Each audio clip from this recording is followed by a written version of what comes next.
much interference from the federal government. Your response, Mr. President? Governor who?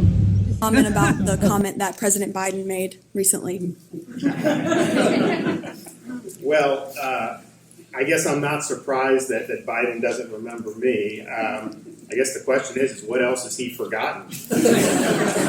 Biden's forgotten about the crisis at our southern border, I can tell you that. Biden has forgotten about the inflation that's biting the budgets of families all throughout our country. Biden has forgotten about the demonstrators who are fighting for freedom down in Cuba. And Biden's even forgotten about the Constitution itself, as we saw with what he did with this moratorium. Good morning, everyone. Jasper Gonzo here. Another What's Next. Oh my. The war of words, as it's becoming known as. We got a couple of stories, actually 3. But this first one is very interesting because you have a dementia-riddled old man challenging the boss man out of Florida. Let's take a look. Story number 1. This comes out of Breitbart. Desantis smacks down Biden again. Shocker. What else has he forgotten? Florida boss man Governor Ron Desavage, as he has become quickly known as, smacked down President Joe Dementia after the president sarcastically responded to the Florida governor's criticism, slamming the 78-year-old man for forgetting the crisis on the southern border, inflation, and the Constitution itself. Quote, I guess I'm not surprised that Biden doesn't remember me, DeSantis said. I guess the question is, what else has he forgotten? Oh, a hell of a lot. Biden's forgotten our crisis at the southern border. I can tell you that. DeSantis continued, painting a stark difference between himself and the old man. Biden has forgotten about the inflation that's biting the budgets of all families throughout our country. Biden has forgotten about the demonstrators who were fighting for freedom down in Cuba. Biden's even forgotten about the Constitution itself, as we saw what he did with this moratorium. And I can just tell you, I'm the governor who protects parents and their abilities to make the right choices for their kids' education, jobs education, business in Florida, by not letting the Florida government lock us down. I'm the governor who answers to the people of Florida, not to the bureaucrats in Washington. He could have been a little bit more, expletive based, but I understand he's a governor. He's a professional. The saga started this week after Biden accused governors such as Greg Abbott and DeSantis of standing in his way. Quote, just 2 states, Florida and Texas, now account for 1/3 of all new COVID-19 cases in the entire country. Just 2 states. I say to these governors, please help. But if you're not going to help, at least get out of the way of the people who are trying to do the right thing. Quote, Biden has taken himself to try and single out Florida over COVID, the Chinese virus, DeSantis explained, promising to stand up for the people of Florida. But, quote, let me tell you this. If you're coming after the rights of parents in Florida, I'm standing in your way. My thoughts. The fact of the matter is that once again, and we are talking about the boss man and Governor Ron DeSavage. He is becoming the macho man. Can you dig it? That is exactly what is becoming. The fact of the matter is that Biden cannot challenge DeSantis. DeSantis will smack him down time and time and time again because DeSantis keeps on spitting out facts and evidence, spitting out common sense.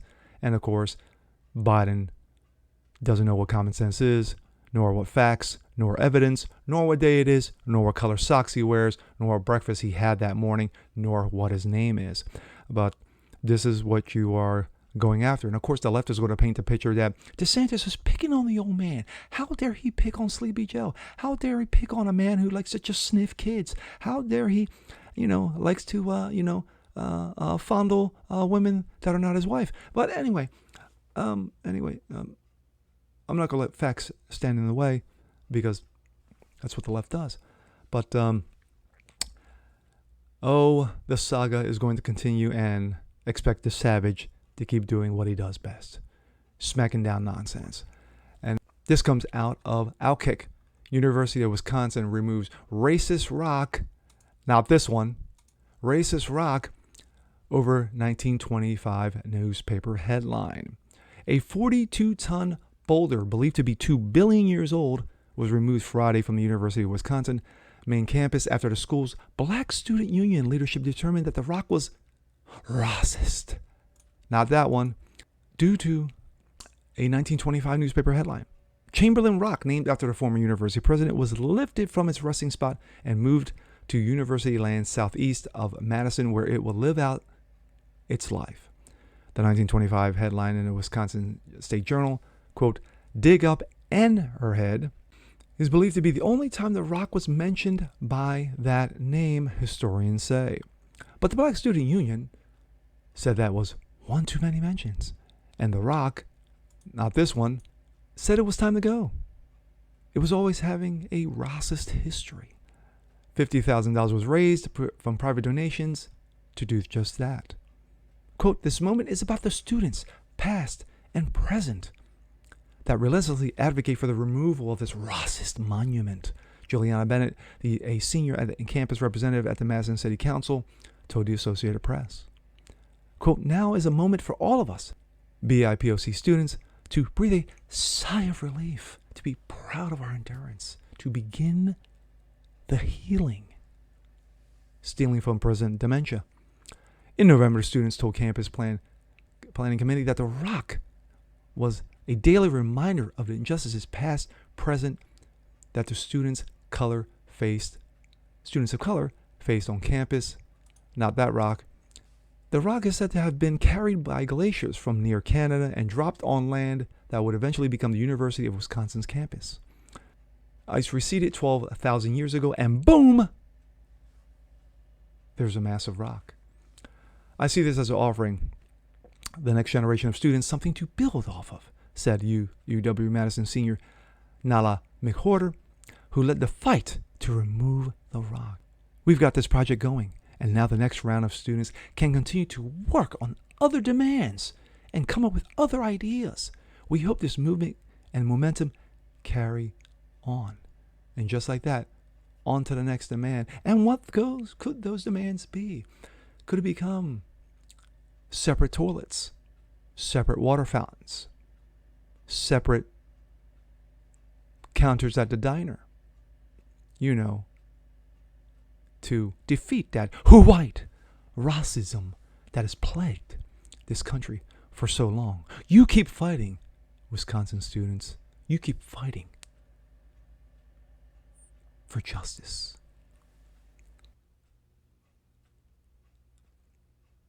It's future America, kids. Parents. This is what your future looks like.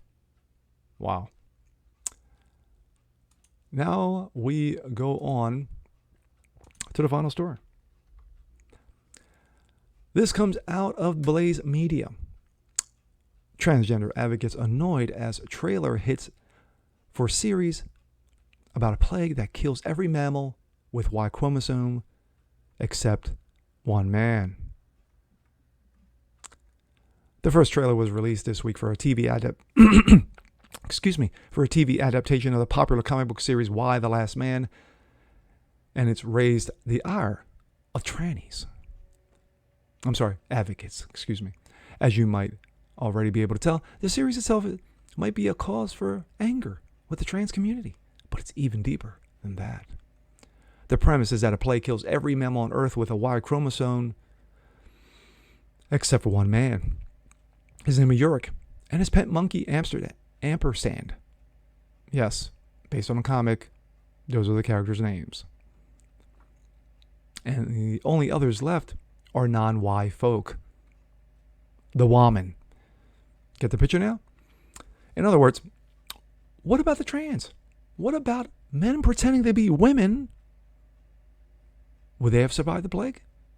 And perhaps more importantly to trans peeps and their allies, what about trans women?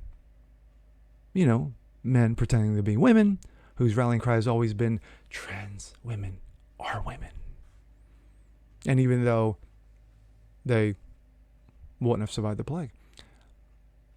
Slash Film reported back in 2019 there was a casting call for a trans male character for the screen adaptation of Why the Last Man, even though there were no trans characters in the comic at all, which ran from 2002 to 2008, several years before Trannyism, Trannie madness, Trannie construct, these made-up terms sadly became a cultural touchstone.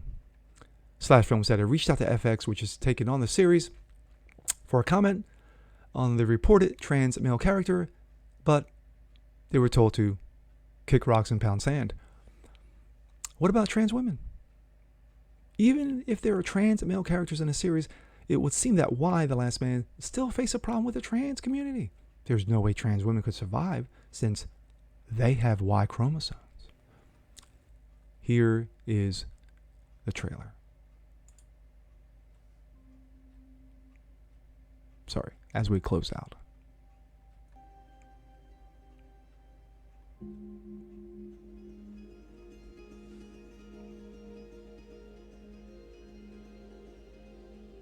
As you can see, men and women.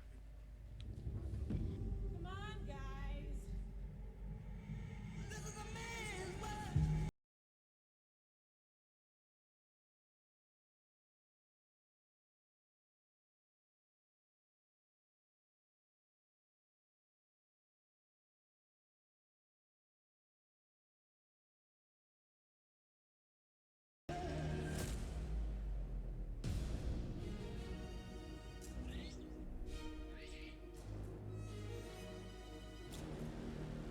Madam President, power plants will start to shut down. Which city? All of them. Somewhere is the answer to how this all happened and how we fix it. Who are you? Yorick. You're reproductively interesting. Wow. Okay. People are gonna have to pick sides. They are hungry. Angry. Terrified.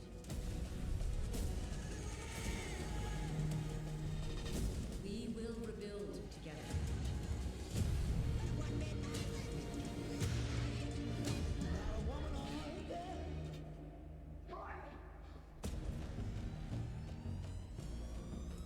All right.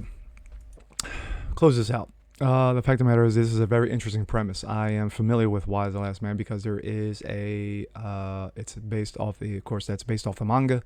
And of course, there is a anime called Why the Last Man.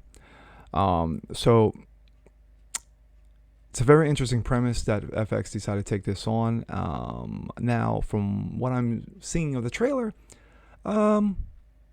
it's not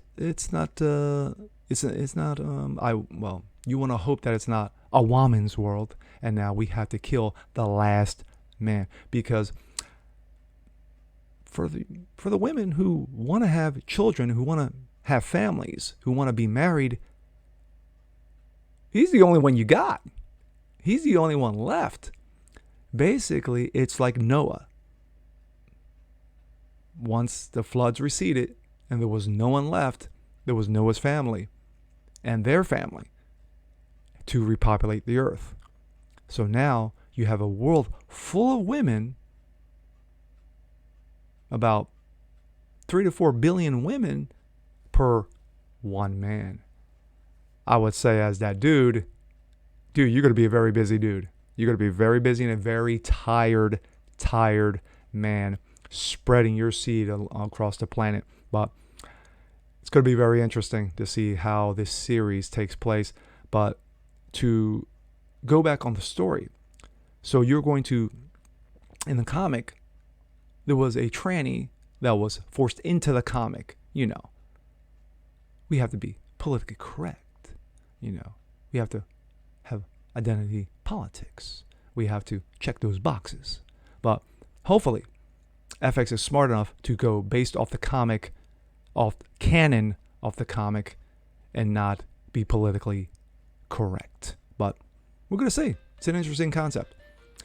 And with that, I'm Jasper Gonzo. This is What's Next. Want to see more just like this? Please leave a comment below, like it, share it, hit the subscription button. Also, hit that notification bell so you don't miss a thing, and we'll see you on the next one. Peace.